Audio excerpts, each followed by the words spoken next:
嗨，大家好，我是海边小媳妇儿，我又开始做饭啦。今儿咱做个早饭，熬个小米南瓜粥，放点冰糖。这边锅咱来烧个水，和个面，炸个油炸糕。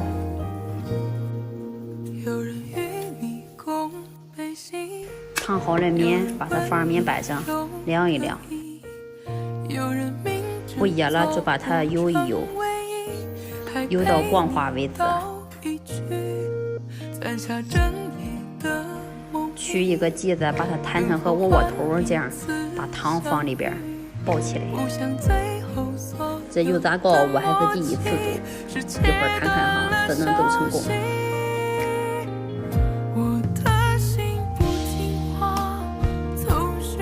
烧油了功夫，咱来给俺儿做个好歹了，就剩这几个蛋挞皮了，把这些汤圆包起来，一会儿烤上烤烤。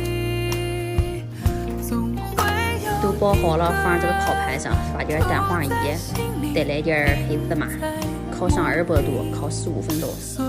这个油烧好了，咱把它捏成小饼，放里边炸炸。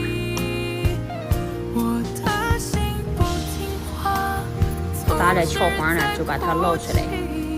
这第一次做，居然没做成功，有点漏汤。锅里打个鸡蛋，再把刚刚生了那些刀里边，给它做个手抓饼。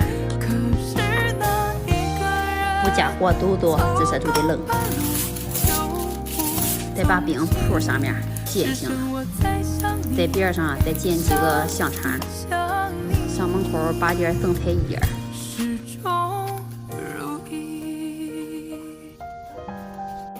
煎熟了，刷点这个酱，以后把生菜叶放上去，卷起来。